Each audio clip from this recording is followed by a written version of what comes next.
that might turn out to be a bit embarrassing. A report this week said the government didn't carry out any checks on the social media activity of Toby Young, who had to resign from the university's regulator last month when his crude comments about women, among other things, came to light. And today is an advisor to a member of the shadow cabinet that's under the spotlight. She's called Munro Bergdorf, and she's been appointed to be an LGBT plus advisory group set up by the shadow Women and Equality Secretary Dawn Butler. She appeared on This Week last year. This is what she had to say. The uncomfortable truth is that the white race is the most violent and oppressive force of nature on earth.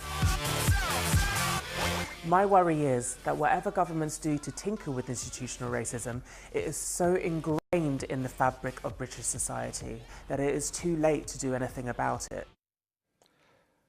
Barry Gunn, are you comfortable with having someone who says that the white race is the most violent and oppressive force of nature on earth? They certainly wouldn't have been words that I would have chosen, Andrew, but I think what the point that she was making in the clip that you've just shown was that there is institutional racism and that this is something that we as a society No, she went much further than institutional racism. She said that racism was basically endemic inside every white individual. Do you agree with that? No, I don't agree with that. So why is she advising your shadow secretary? Well, I think it's not an official post and it's not a paid post. It doesn't matter. It's an advisory role. We have groups of people that we seek advice from who are, leaders in their field.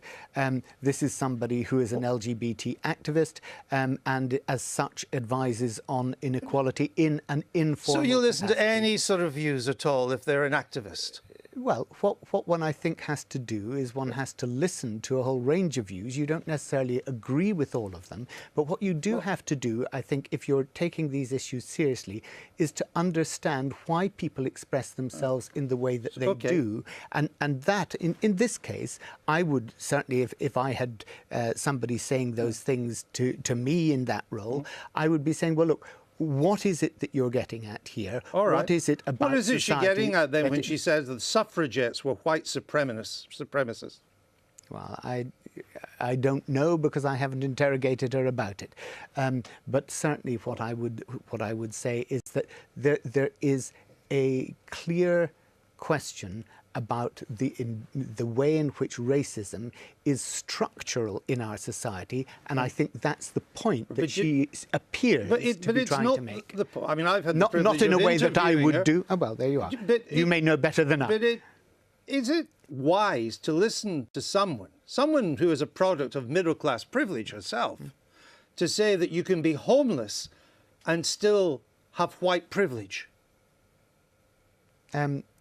I think it's to confuse quite seriously issues of poverty, issues of racism, in trying to say that somebody who is homeless is I was always taught that racism was a smearing of a whole category of people. That you said all people of this particular colour or ethnic background or religion are like that, in a derogatory way. Aren't her descriptions of white people in themselves racist? She is painting everybody in the same terms, and that I think is always an unwise thing to do. No, she's not painting everybody. She's just painting white people. Well, yeah, indeed, all within the class that she's talking about. The white people's entire existence is drenched in racism. Why did you interview her, Andrew? Why did you give her that prominence? Because This Week is a programme which likes to give people who may not get a view in the mainstream some views. But we didn't seek her advice, Barry Gardner. Your party is seeking her advice. No, sorry.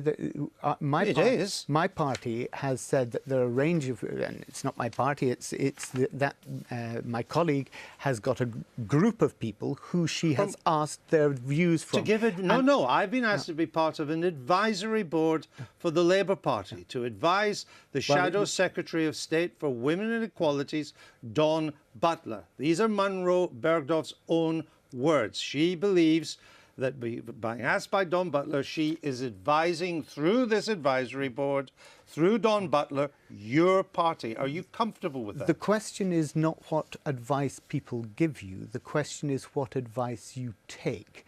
And it's also trying to understand when people give you things that you think are totally wrong, understanding why they're saying what they're saying. Why would you seek advice of someone you think is totally wrong? What's the point of that?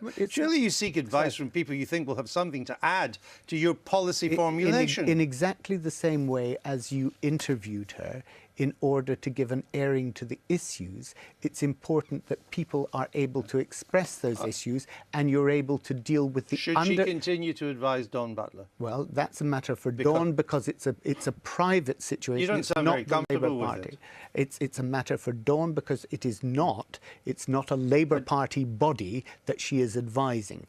All right? It's a group around the But you will shadow understand the difference between a TV programme letting somebody air their views, however much you may disagree with them, and seeking advice from somebody, which is entirely different. I go out to industry and I seek advice from all quarters of industry about trade matters. I don't necessarily agree with all the advice, and in fact, with many people, I know that I probably won't agree with their advice. But you're seeking advice from people who have a contribution to make to the debate. And what I was trying to get to you and is you're someone saying that of she these doesn't. Views, does she Are have you a saying that she doesn't? Does she have a contribution to your policy formulation?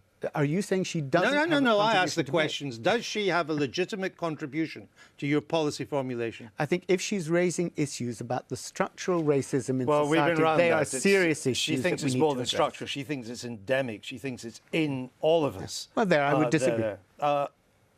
Toby Young, turns out that you didn't do any research to find out what he had done in the past with his tweets, that no one else was really involved in, or no other candidates, and that the whole business was heavily influenced, almost choreographed from 10 Downing Street.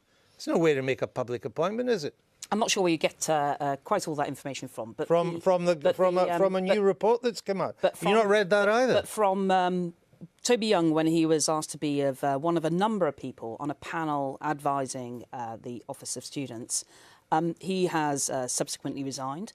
I think we know all that. Exactly. But the point is the process by which he was appointed, and the investigation into it concluded it had serious shortcomings in terms of the fairness and transparency aspects under the code governing public appointments. Are you telling me that you've not seen this, that you didn't know this is what the official report says? I'm quite sure. Well, what I'm discussing is that Toby Young has gone. The report is out. The government will take You didn't learnings. even know that? Yes, I did know the report was out. Why did you ask me where I was getting this information from? Well, I'm not sure that it's a case that there was a number of people appointed to the panel.